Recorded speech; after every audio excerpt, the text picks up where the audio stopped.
Hi there. So this is episode 2 of the Fast Bowling Workload Education Series. I'm Henry Woodward and I'm joined by Mel Tree and Angus Lelievre.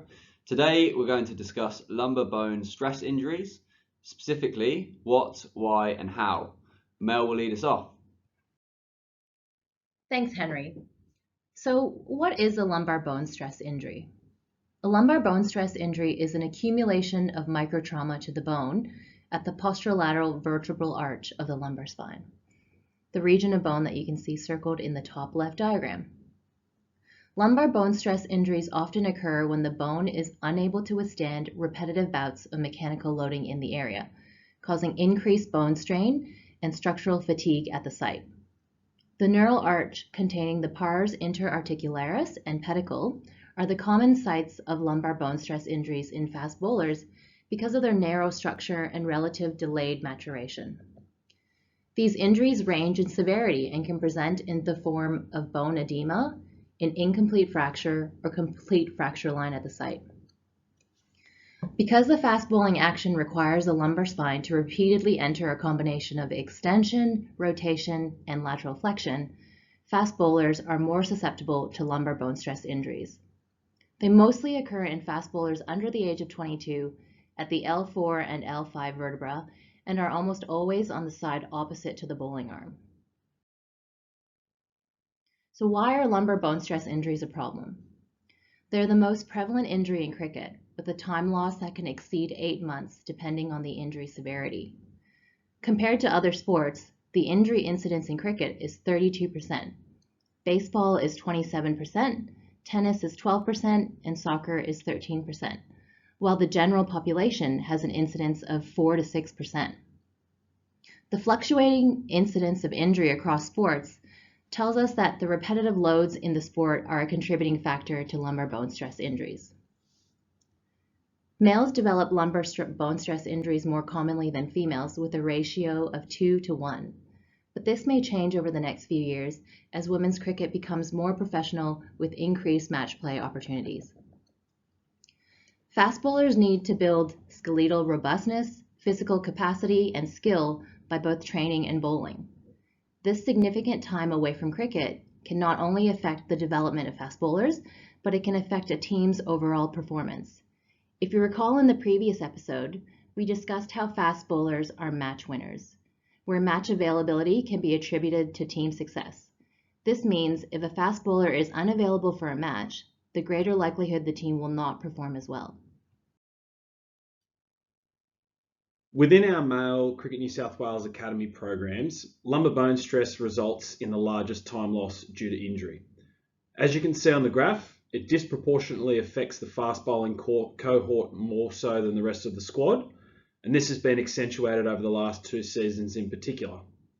Further to this, there have been more instances of lumbar bone stress within the female Cricket New South Wales Academy, and this is not surprising considering the increased training and match play opportunities for all age groups. With that in mind, it is important to understand lumbar bone stress injuries and what factors can contribute to their occurrence. Bone cells are constantly remodeling in response to load. A good example of this is when we exercise, we ultimately stimulate this process. An analogy which is helpful for understanding the how of lumbar bone stress injuries is the relationship between osteoclasts and osteoblasts, aka Pac-Man and Bob the Builder. Pac-Man represents osteoclasts, which are activated in response to load through the lumbar spine, and their primary role is bone resorption. If there is a significant jump in load or training requirements, Pac-Man will in turn respond by going into overdrive and rapidly eating away at bone. Bob represents osteoblasts, and his role is to respond to Pac-Man's bone resorption by laying down new, stronger bone. Unfortunately, the rate in which Bob works is directly impacted by a number of factors, specifically hormones, vitamin D, calcium, and energy availability. In very simple terms, bone injury is the gap between Pac-Man and Bob. A small gap is adaptive, a medium gap may result in a hotspot, whilst a large gap may result in a stress fracture. So why are young cricketers at such a high risk of incurring a lumbar stress fracture?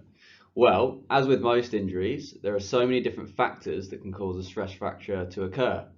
To name but a few, workloads, strength, flexibility, intensity, biomechanics, endurance, technique, nutrition, training age, playing history, injury history, genetics, all may have an impact on someone developing a stress fracture. However, the area that I'm going to focus on is age. We've already seen that younger bowlers are at a higher risk of picking up a stress fracture than older bowlers. One reason is because young players are skeletally immature. Some studies have found that skeletal maturity isn't achieved until players are well into their 20s. So even though you may reach your maximum height in your teenage years, your skeleton and bones are still very much developing from a strength and robustness perspective. This graph shows how your rate of growth changes up to the age of 20. Height gain in centimeters per year is on the left axis, while age in years is on the bottom axis. Essentially, it shows that at the start of your life, you grow very quickly. However, this slows down as you reach the age of 10. Then around this time, you hit the growth spurt, where you see the spikes in the red and the blue lines. Everyone reaches the growth spurt at different times and will go through their growth spurt at different rates. But this generally occurs earlier in girls than in boys and is more aggressive in boys, leading to a greater average height during adulthood. It is during and after this growth spurt where the risk of injury increases. So during this growth spurt, different parts of the body grow at different times. Put simply, as humans, we grow from the feet upwards.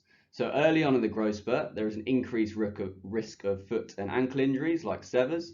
Then during peak growth, we start to grow a bit further up the body. And so this is where we see more shin and knee-based injuries like shin splints or Osgood-Schlatter's. Towards the back end of the growth spurt and after we have stopped growing upwards, there is an increased risk of injury around hip, pelvis and lumbar spine.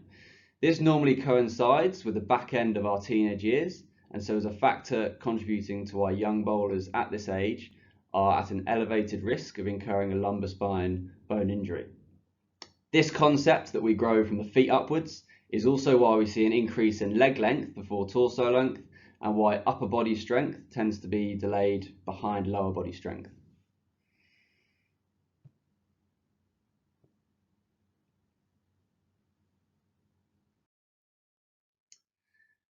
As mentioned, different structures in the body grow at different times and rates. With regard to bone, there is evidence that bone grows long before it gets strong. So during growth, although you increase in height and body parts increase in segment length, this doesn't mean that they are increasing in strength and robustness. Quite the opposite, in fact. This has been supported by research where bone mineral density was found to decrease during peak growth, even though bone length was increasing, which increased the risk of a fracture occurring. There is also evidence that hard tissue like bone and soft tissue like muscle develop at different times in the same area of the body, where muscle mass develops before bone. So even though someone may seem strong in terms of muscle mass, bone strength could still be yet to fully develop. I hope you have picked up by now that the risk factors for developing a lumbar bone stress injury is complex and multifactorial. Being younger, growing taller, and bowling faster are risk factors that are mostly attributed to bony immaturity and result in susceptibility to lumbar bone stress injuries. So what can you do to stack the odds in your favour? Be self-aware and stop bowling if you are noticing low back pain. This doesn't mean you are injured, but simply that it is worth having a health professional assess you and get ahead of any potential injury. Increase your physical preparedness as we discussed in episode 1. Be diligent in recording your bowling workloads on AMS and know what factors affect your bone health. We'll explore the latter two in a later episode. So by now, this should give you an understanding of why we do what we do at the start and throughout the season. The preseason screening that we do can help us identify at-risk athletes and take a proactive approach. Any programs we deliver, such as the New South Wales 9 Injury Prevention Program or bowling workloads we enter into your AMS, are tailored to minimize injury risk and improve your performance. These are based off of the most current research and are specific to your cohort and age group, which means they may not look exactly the same as an older, more experienced cricketer. Finally, Our main take-home point from these lecture series is the importance of you becoming an educated, self-aware cricketer. You can see that minimizing injury risk is a two-way street. So the better understanding you have of why we do what we do, the more you can be in control of your own success.